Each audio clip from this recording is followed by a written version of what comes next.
এর আগের দিন আমি তোমাদেরকে একটা গ্রিন আর ইয়েলোর উপরে একটা লুক দেখিয়েছিলাম, এই যে পাশেই ছবিটা আছে। তো আজকে একটা ব্লু অ্যান্ড ইয়েলোর উপরে একটা আই মেকআপ টিউটোরিয়াল দেখাবো, খুবই ইজি অ্যান্ড সিম্পল। তো ডামের উপরে আই মেকআপ মানে আই শ্যাডোটা যে অ্যাপ্লাই করতে খুবই মানে প্রেশার দিতে হয়, কোনো আই শ্যাডো তো লাগেও না।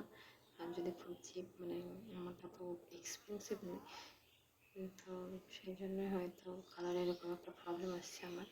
আমি জানি না তোমাদের সাথে আর কার কার সাথে হয়। তো আমার সাথে এটা হচ্ছে কারণ আমি অত দামি প্রোডাক্ট কিংবা ব্র্যান্ডেড জিনিস এখনো ইউজ করিনি।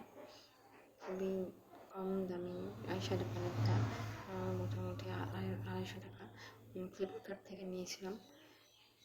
এখানে খুবই প্রেশার দিয়ে আমি নীল কালারটা আমি ইউজ করছি ডামের উপরে। একদম ঘষে ইউজ করতে হচ্ছে, মানে কালারটা লাগতেই চাইছিল না, তার মানে জোর করে লাগানোর চেষ্টা হচ্ছে। তারপর হচ্ছে ব্লেন্ড করার পরে আমি মাঝখানে ইয়েলো কালারটা দিই, আউটার সাইডে আর হচ্ছে কর্নার সাইডে হচ্ছে নীল কালারটা ব্লেন্ড করার পর আমি মাঝখানে দিচ্ছি ইয়েলো কালার।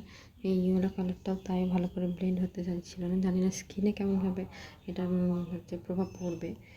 তো ডামিতে খুবই প্রেশার লাগছিল, বোধহয় চিপ সেই জন্যই।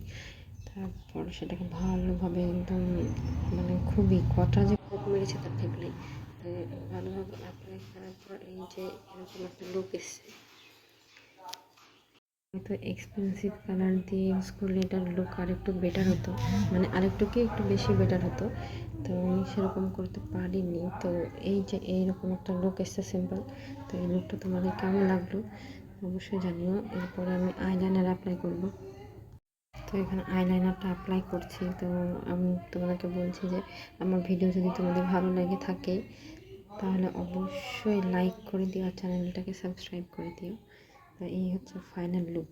আইলাইনার পরানোর পরে একদম আলাদা একটা লুক এসছে, দেখতে খুবই কিন্তু মানে আগেকার থেকে কিন্তু একটু বেটার লাগছে বলো।